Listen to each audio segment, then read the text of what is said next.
And we are live. Guys, it is my unspeakable honor to introduce one of my very good friends. His name is Mike Norris.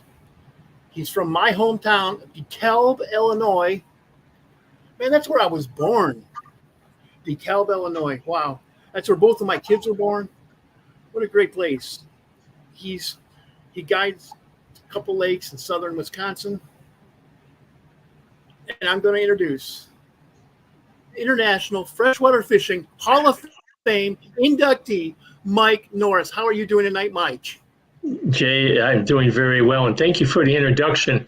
You know, we talk about the Freshwater Fishing Hall of Fame, which is located in Hayward, Wisconsin. It's a great museum and place where they hold many freshwater fishing records internationally, by the way. And if you've ever been up there and you get to go through the hall where all the inductee plaques are at, I have become a member of a highly regarded bunch of people. I mean, you start thinking about Al Linder and Babe Winkleman and people that I grew up and you grew up admiring locally down here in Illinois. People like Spence Petros and Tony Porton-Queso and God, Teddy Roosevelt is in the Hall of Fame, the president. So, and as I was once told, that you're an equal to them right now. So it's really a terrific honor, and I'm so pleased that the hall looked at my body of work and their committee selected me as an inductee here in 2025. Man, that's, Mike, I've wanted you in. Well, like I wrote on Facebook. Guys watching this, I've known Mike for close to 25 years now. Yeah. I've fished with him a dozen times, maybe 24 times. He's been in my boat. I've been in his boat. We did a radio show together. We spent hundreds of hours on the phone discussing, of course, fishing. And he personifies everything that the International Freshwater Fishing Hall of Fame is. Well, yeah, their credential list, it's not easy to get into the Freshwater Fishing Hall of Fame. You have to have some really good credentials. And my body of work, of course, was as an outdoor communicator. And not only that, but as a tournament fisherman too. And we did the Walleye Master Institute schools and all those radio shows. And I wrote for both the Elgin Courier and the Aurora Beacon. And I was involved in some groups politically and helping improve fishing in Illinois. One thing I can think of is the catch and release zone on the Fox River, which runs through the western suburbs of the Chicagoland area. So, and there's a lot more, but it's just terrific thinking about the 40-something years of work that I've done, and to have this honor bestowed upon me is great. Well, I can't think of a guy right now who isn't already in there who deserves it more than you. Oh, thank you so much. I talk to fishermen every day. Every single day I'm on the phone trying to get people to come on my show. Every single day I'm on the phone with tackle company owners. Enough about me. But you know what I really want to hear about?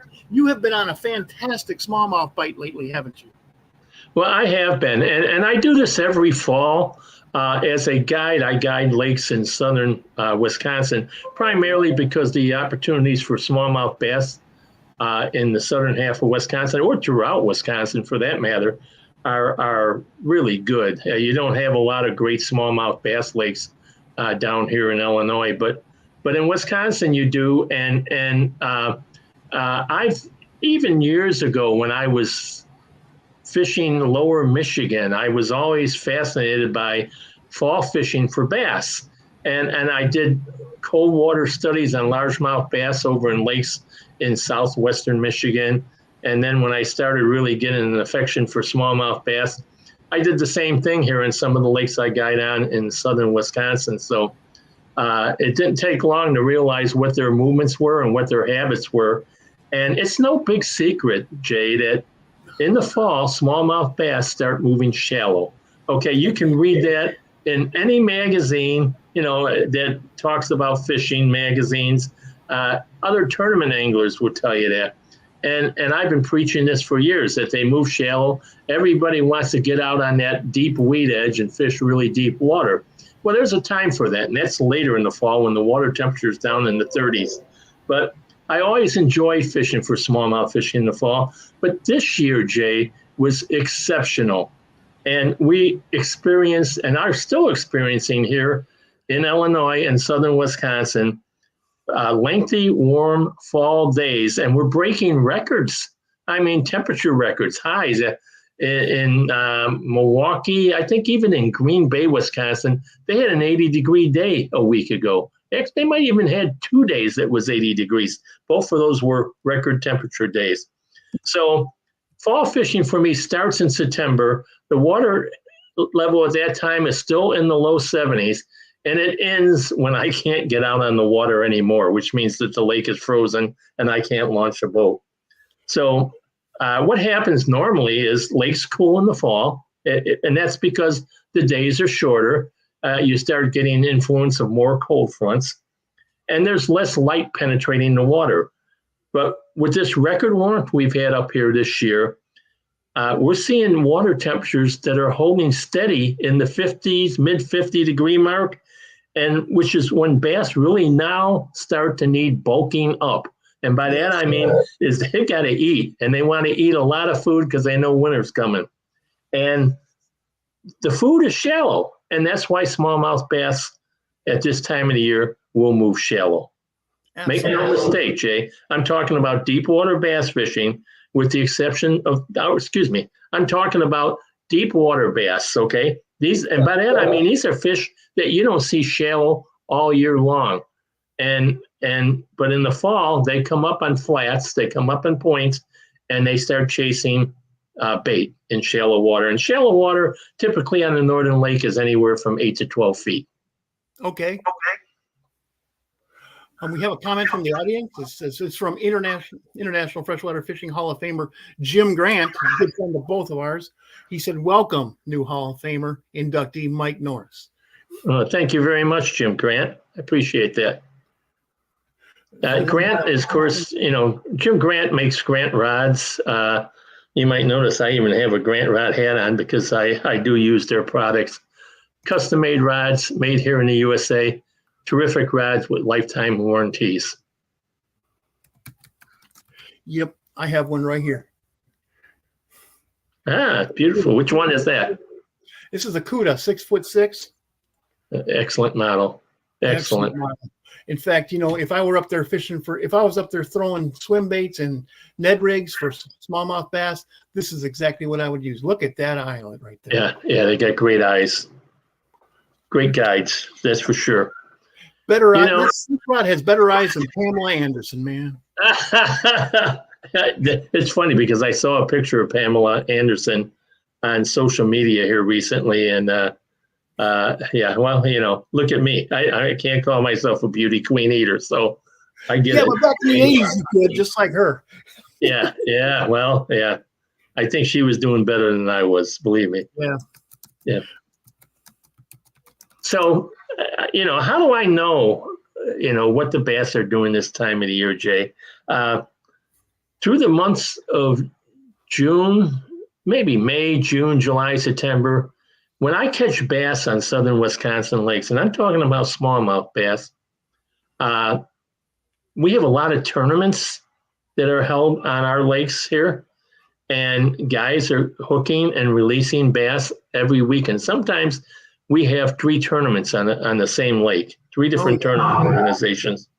And our lakes aren't like reservoirs down south that are 100,000 acres. One of the lakes I fish and guide on is Green Lake, Wisconsin, which is 7,900 acres. And that's considered to be a big lake in Wisconsin. So what I see during the summer months is that bass, smallmouth bass and largemouth bass alike, you will be catching them, and you will see where they have been caught before. There'll be holes in their mouth. There'll be areas where the mouth is torn.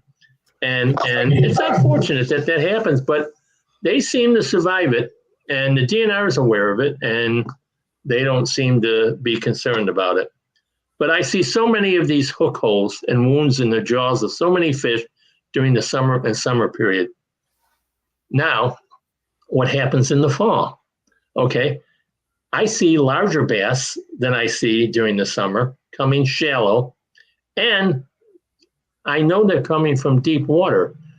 And you might ask me, well, how do you know that? And because they don't have any holes in their mouth. These fish, their lips are untouched, so they haven't been caught all summer long. One of the reasons they're bigger is that they're surviving the onslaught of tournament fishing during the summer. But they come up out of deeper water and they start to migrate to the shallows in the fall. And we catch a lot of them. I very rarely at this time of the year catch a smallmouth bass, or a largemouth bass for that matter, that actually has puncture holes in its mouth, unless I put it in there yesterday or the day before, because they will bite and they will bite again and they'll bite again. That's the nature of a smallmouth bass. Interesting. I did not know that. Yeah, one of the things, Jay, is I tell my clients that if he has a fish on, okay, and inevitably you got a client that doesn't do a good hook set, right? Mm-hmm. So they'll have a fish on and they'll be reeling the fish in, maybe applying a little bit too much pressure, or they'll allow the fish to surface and the fish jumps and he throws the lure. If it happens, I tell my client, stop reeling. Just don't reel at this point. And they'll look at me and they'll go, why? And all of a sudden the grant rod will load back up and I'll go, that's why. That's and why. Sometimes that can happen 2 or 3 times before you catch a fish. You told me that when I fished about 4 years ago. Yes. Yeah, we had a great day, didn't we? I listened to you. Yeah. I didn't ask why. So, sometimes I got to keep reminding myself to listen to myself, because I've seen so much over the years that sometimes I even forget and I have to retrain myself. But that's one of the things I will tell my customers before we even make the first cast, that you're going to get fish on, and if you lose them, don't reel in, just stop. The other thing is to have a rod ready, a second rod, or the angler that's with you, like their partner. If one of the guys is reeling the fish in, I tell the partner to reel in and get that lure ready, because many times, as we know, there'll be 4, 3, 2, 1, sometimes 5 smallmouth following up the smallmouth that's hooked. And if you drop a second lure in that water when they're in that frenzy chasing each other, you're going to hook one of those second fish. So it's a real way to get bonus fish very quickly. You know, yeah, I've seen that. We have another comment from the audience. It's Bill Kutka, a good friend of ours. He says, Bill. Guys, congratulations on the inductee, Mike. Certainly well deserved. A couple of my friends checked in, like Gary Bourne Jr. He said, hi. I'm going to fish with Gary. And also Rick Bailey signed. Rick Bailey also signed in. I'm also going to fish with him sooner or later. I know Bill very well from our tournament days on the Professional Walleye Tour back in the late 80s and 90s. And I know Bill's out. He's a guide, a Wisconsin guide from northern Wisconsin, but he also guides for walleyes at this time of the year out at Lake Erie. And I'm sure Bill is out at Lake Erie right now. And I would say that. What's that? I said whacking his stafford. Yeah, I bet she is. And you know, he's experiencing the same kind of weather systems we are. Warmer than normal weather, but one of the issues, of course, is when you get warmer weather at this time of the year, you get more wind. And when you're out of Lake Erie, wind at times is not your friend. So I hope Bill's having some really good days out there. And thanks, Bill, for checking in. And also, Bill, I hope you're staying safe out there, man. Well, that's for sure. Yeah. And he gets to go to Florida after that. So yeah, he gets to go to Fort Myers, which, man, I just came back from Fort Myers. What a fantastic place that is. Yeah, wow. It sure is. Yeah. Yeah. I want to talk a little bit about technique. Sure. So you got bass that come up, both largemouth and smallmouth bass, and they start moving shallow. And like I said, typically on northern lakes here, you're looking for a point. And on that point, you're looking for a flat that contains a mixture of sand and grass, Jay. That's real critical because the bait fish will be moving up into those areas. The other thing that's really critical is watching your electronics and making sure that when you see balls of bait fish, that you put your spot lock on, because sometimes you don't have to see the fish. All you have to do is see the balls of bait fish. Mm-hmm. And when you see them, I will guarantee you, in this case, I love the smallmouth. So the smallmouth bass will be very, very close. As a matter of fact, a lot of times when we hook a bass and they're regurgitating food, it's a mixture of crayfish or small bait fish. And generally that's baby perch, because I love perch. So it's you're looking for an area where there's sand, and these lakes are usually clear water lakes. So you can see down 8 feet, 10 feet, and you can see that you're in an area now that doesn't have a real heavy weed growth, but there may be a weed growth on the inside of the sand flat. And that's good because, and I'll explain that. But you want that sand, but you're looking for sand that's got dark patches in it. Okay, you'll see some bright sand, then you'll see some dark patches. That's usually a mixture of weeds, short weeds, and sandgrass. And the bass actually like to hang in those spots because I think it's warmer when you're sitting over those weeds and the sunlight is warming it up. And two, they blend in. So the bait fish don't see them. They use it as a hiding spot so they can ambush. And you find that mixture of sand and weeds like that, short weeds, you're in heaven. Now, where does the weed line come in? Well, generally it comes in when the sun starts getting higher during the day. They'll be roaming the sand flats during the early part of the day and even in the midday. But when the sun's really high, they'll get up against that weed edge. And that's important because that at times can mean you have multiple bass all stacked in a small area. And this year, again, we're having exceptional days of guiding. I can tell you to go out and catch 20, 25 fish in an hour and a half. It's been happening here lately. Wow. Yeah, and I actually back off the fish. I mean, there's a point you go, well, okay, come on now, so I'll try to locate some other areas and give those fish a rest, because that's how many fish will group together. You'll have mega schools of bass grouping together. And we're not talking small fish. The average 2 up to 4 pounds. Wow. This time of the year. And then you'll get an occasional 2 or 3 5-pounders. And I had a friend with me a friend, he actually wasn't with me, but he's a guy I know. He was on a spot that I gave him, and he caught a 6-pound plus bass last Saturday. So congratulations to him. So 6 pound bass. Part of the country are big fish. Yeah, unless you go to Sturgeon Bay, or maybe Lake Michigan off Chicago here, because of the goby populations, those fish are getting really big, and we expect to see some record fish coming out of those bodies of waters here in the next couple of years. So yeah. Well, so they did get 1 10-pounder out of Lake Erie already. So that's. Oh wow.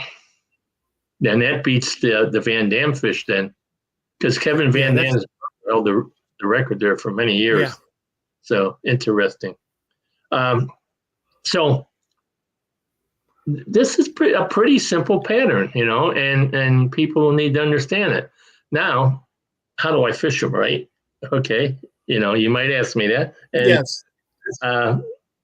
The answer is if you're using conventional tackle, I like to go with spinning. You're on clear water lakes, and you're dealing with lighter line. I run 10-pound sea gower smackdown as a braid, and then using an Alberto knot, I tie 8 or 10-pound sea gower fluorocarbon to it.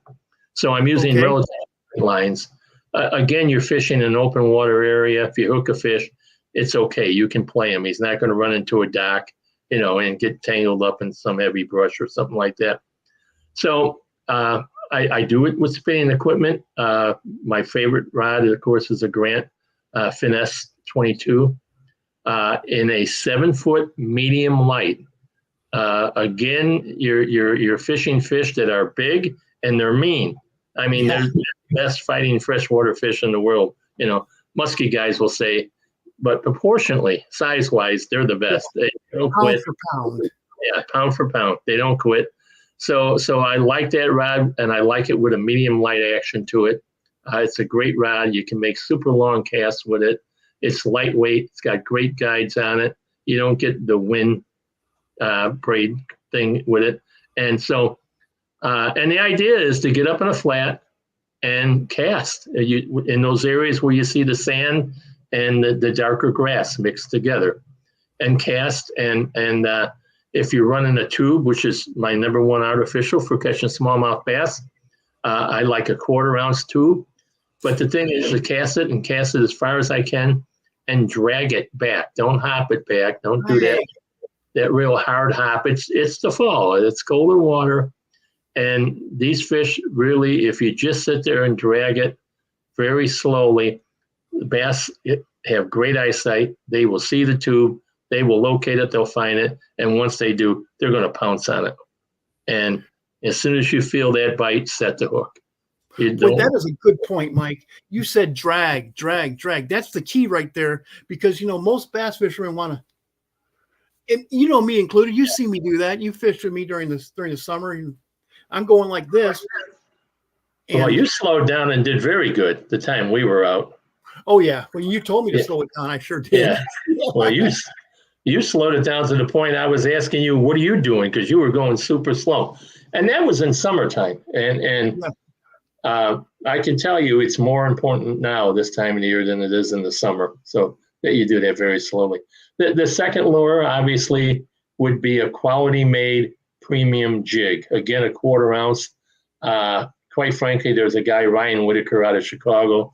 Him and JPV make the tightrope jig, one of the best jigs you'll ever see. And you just tip it with a piece of plastic and a crayfish imitating lure. And again, throw it out at some distance, and slowly, very, very slowly drag it back. And when you feel that tick, you set the hook. So a couple of good techniques. Now, some people will say, what about jerk baits? Okay. If fish are suspended, absolutely. If you see suspended fish, go with a jerk bait. The biggest fish I've caught in Wisconsin, smallmouth, is a 7-pounder. Excuse me, I'm not going to say that because I didn't weigh it. It was 23 inches long. It was well over 6. It may have been close to 7 pounds, but I can never verify that because I released it immediately. So I didn't bring it in to have it weighed. But that was caught on a jerk bait over 25 feet of water on a secondary flat that was down 25 feet adjacent to 50 feet of water. So now let me ask you this. Did you see, before you cast it to it? I say that again, Jay. I'm sorry. Did you see that on your sonar before you cast it to it? No, here you can. I have forward-facing sonar, so I can look to see fish. But when you get in that short grass, okay, those fish will be buried in it. So you'll see the grass, but you won't see them. Okay. So generally, what I'm really interested in is finding those areas where you've got that sand and grass mixture.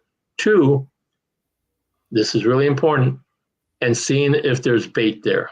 If you see bait balls there, that's the key. Okay, so now I'm feeling very confident that this is where I'm going to fish, and I start throwing out, and it usually doesn't take very long before I get a bite. The real key here is guys who put the power fish, they put the trolling motor down and they set it at number 5 and they keep going. Smallmouth at this time of the year will group up, and I would recommend that if you hit that first fish, you spot lock and start casting to the same area. You'll be amazed at how many more fish you can pull out of that. And that's why you see multiple fish chasing the lure, because they are schooled up at this time of the year.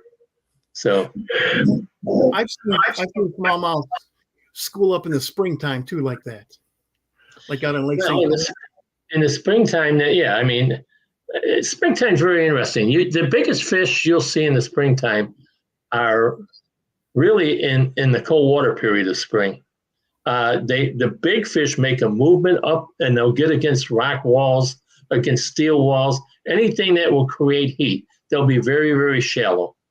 But then they seem to drop back, and then they get in that spawning mode, and they move into bays.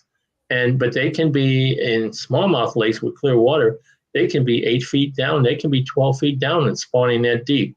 Wow. So, and they pick up individual nests. Okay, but if you got a day you're in a spawning cove and you don't have a lot of wind and you can see those white saucers down there, yeah, it's going to be a really good day. So, and that's a drop shotting technique at that time of the year.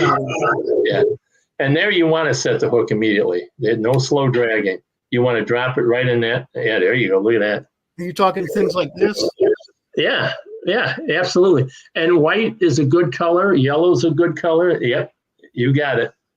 The Japanese stuff is just remarkable. And I was reading an article in Major League Fishing last night about how some of the guys are really taken to it. And one of the MFL pros, actually went to Japan and spent a couple weeks there, as I wrote, or didn't write, but as I read in the article, and spent a couple weeks there with one of the manufacturers just to catch up on what they're doing over there and what, he can get this an advantage that he would find out about before American tournament anglers find out about it. So very, very interesting what's going on. Japan, of course, is the lakes there are highly pressured. Super good anglers, not a lot of water, but I guided some Japanese anglers, one of the tackle shops in Chicago. These guys actually manufactured lures over in Japan, and they came in for some kind of a meeting.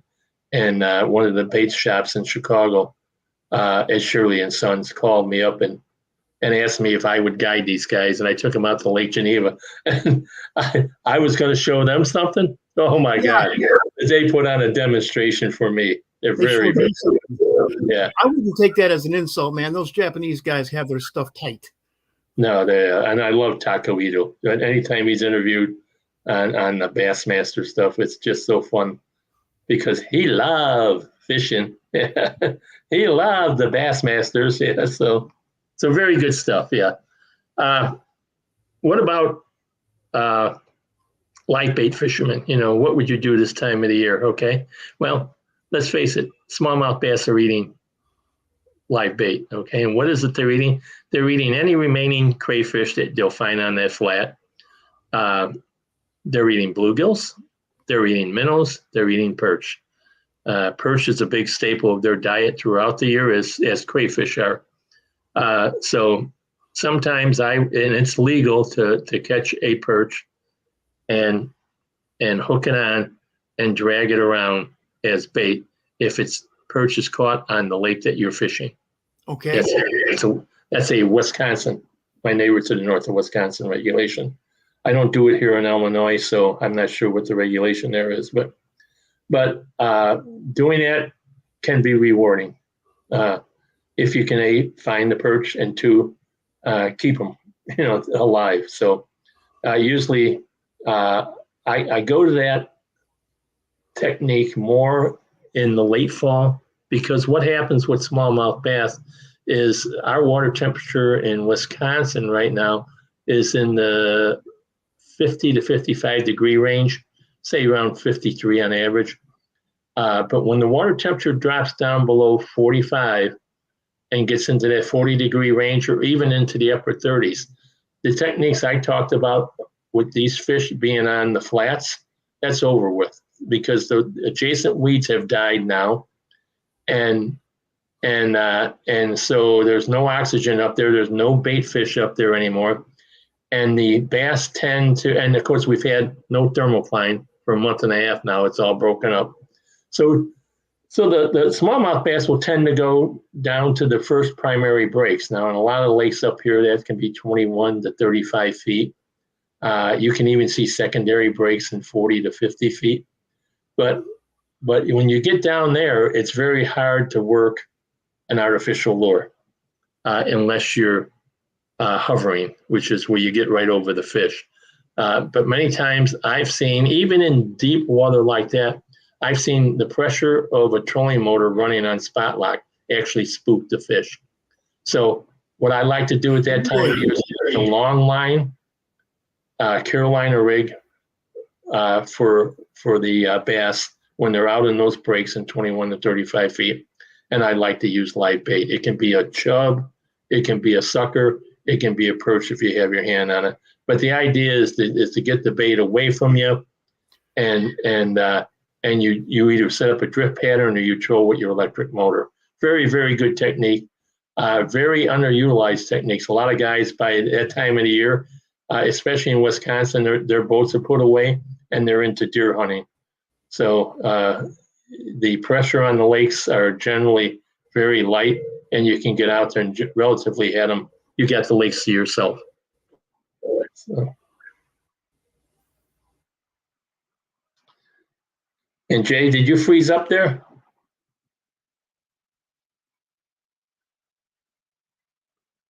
There you are. You back? Okay, I just can't hear you.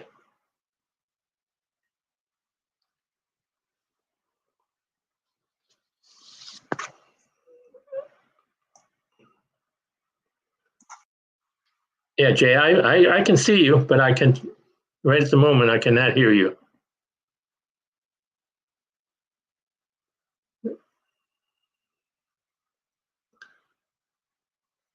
Okay, is that you, Jay?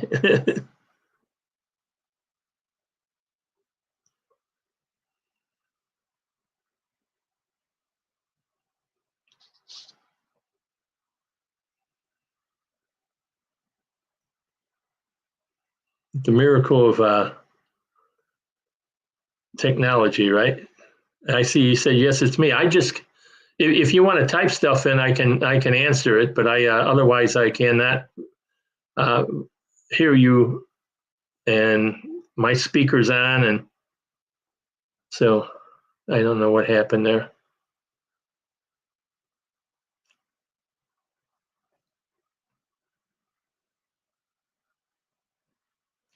Okay, if you want, we can just call it. Jay?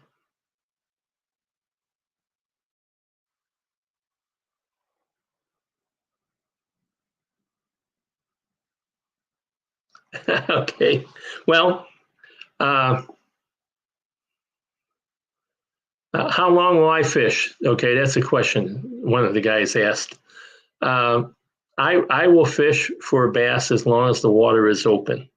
Okay, obviously. In southern Wisconsin, one of the lakes I mentioned, Big Green Lake, is 236 feet deep. So it takes a long time for that lake to freeze up. Generally, it does not freeze up until the third week of January. Last year, with the warm weather we had during the winter here, one of the bays froze up for 2 weeks and then it reopened, and the remaining portion of the lake stayed wide open the entire year. So the answer to that is, if I can get a boat out, I will fish that lake in December. I'll fish it in January. I'll fish it in February. I'll fish it in March. And of course, by April, we definitely have open water again. Now, there's some parameters to that, okay? When the air temperature is going to be 35 degrees as a high, and you're going out in the morning, and yeah, I usually don't go real early in the morning. I go later in the morning when it starts to warm up a little bit. But I certainly dress with layers. I bring a heater, and I pick days where there's not going to be a lot of wind. Quite frankly, you can be fishing on a 45-degree day with 40 or 20 mile an hour winds and be colder than you will fishing on a 35-degree day with 5 mile an hour winds and sunshine. It's as simple as that. So that's the parameters. If I see a day where I've got a weather system in with light winds, I'm going to go out and I'm going to fish.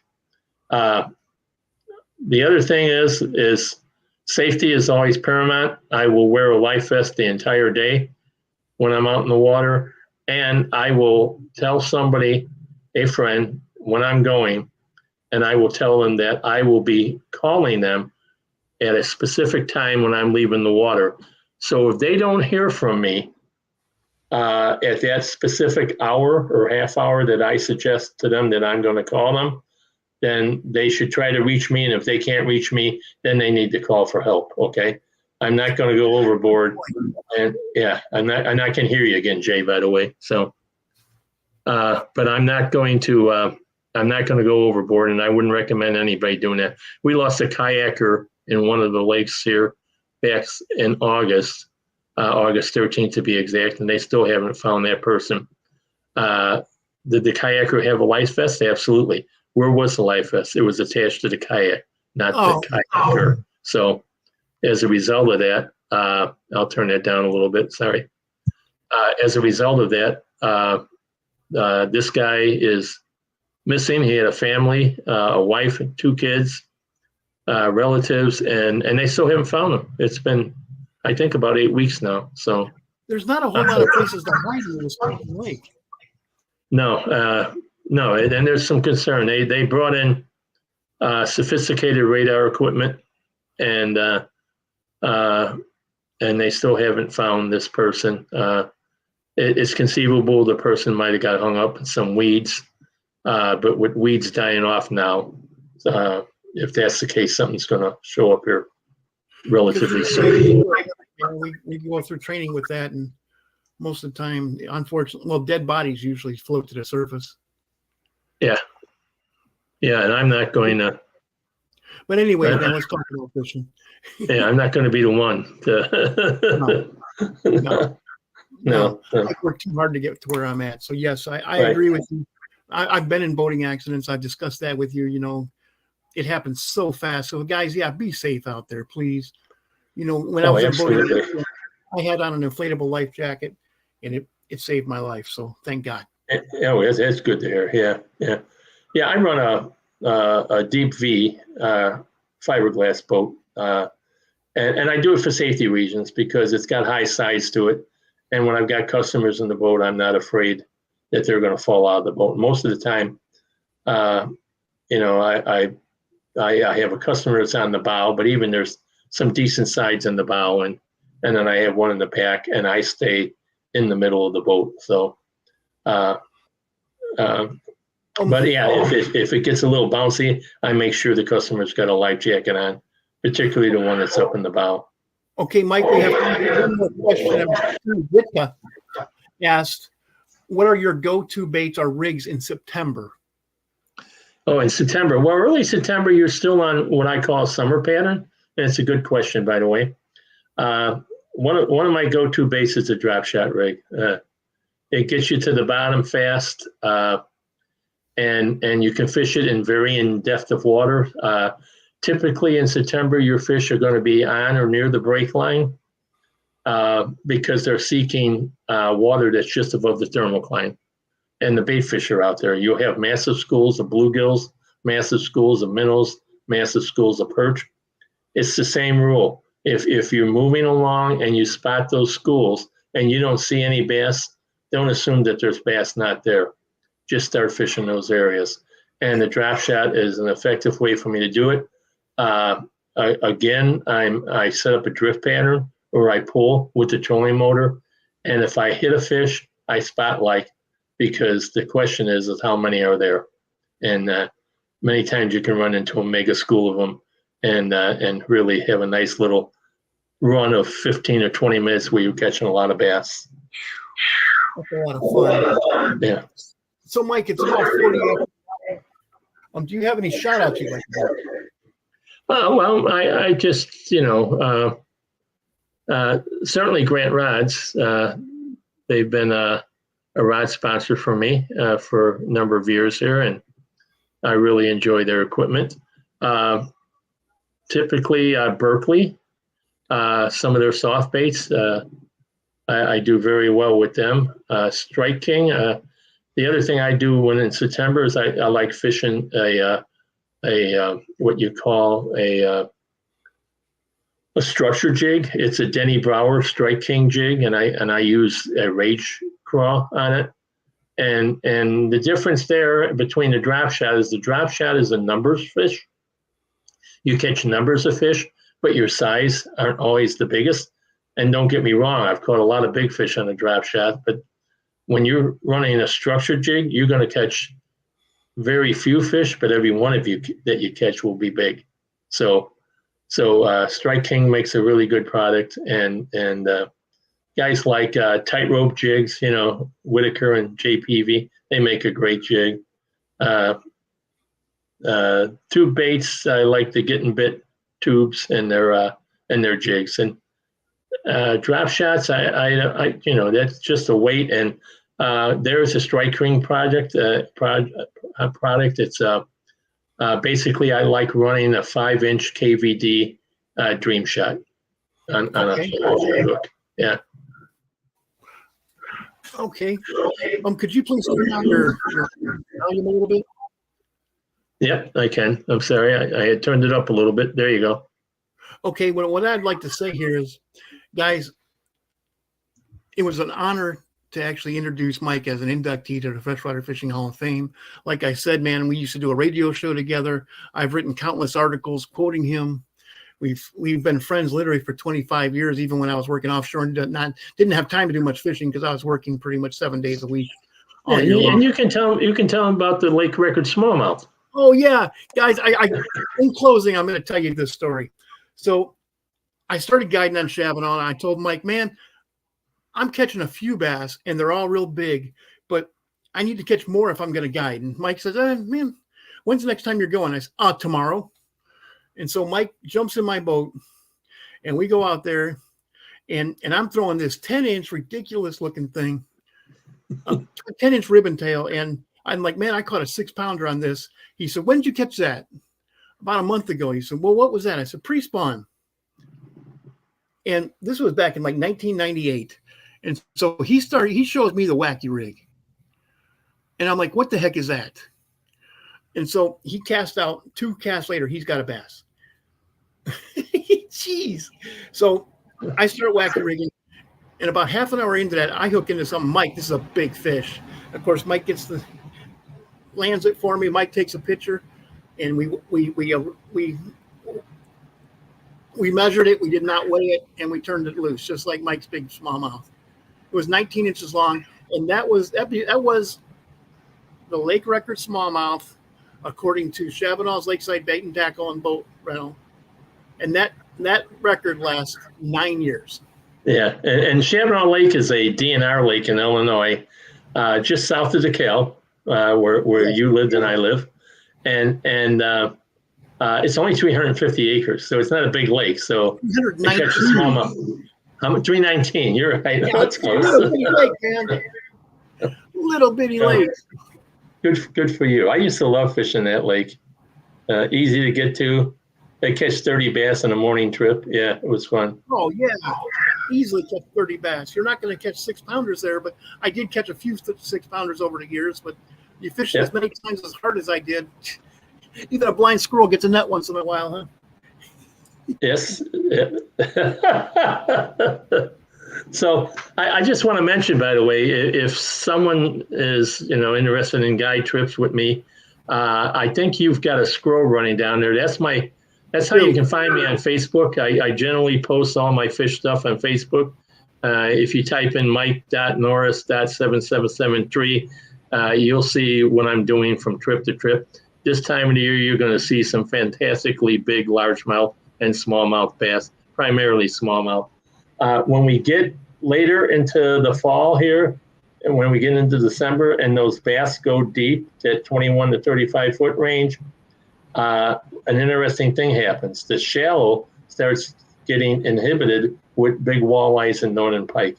And again, like these bass, they're bass that are spending their time in the deep water all summer, and they just come up in the fall.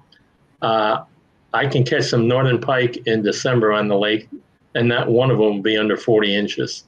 So again, these are big northern pike who reside in deep water all year, and then they come back up and feed in the shallows. And what they're doing in December is they're following ciscos up, because cisco is a big bait fish in the lakes.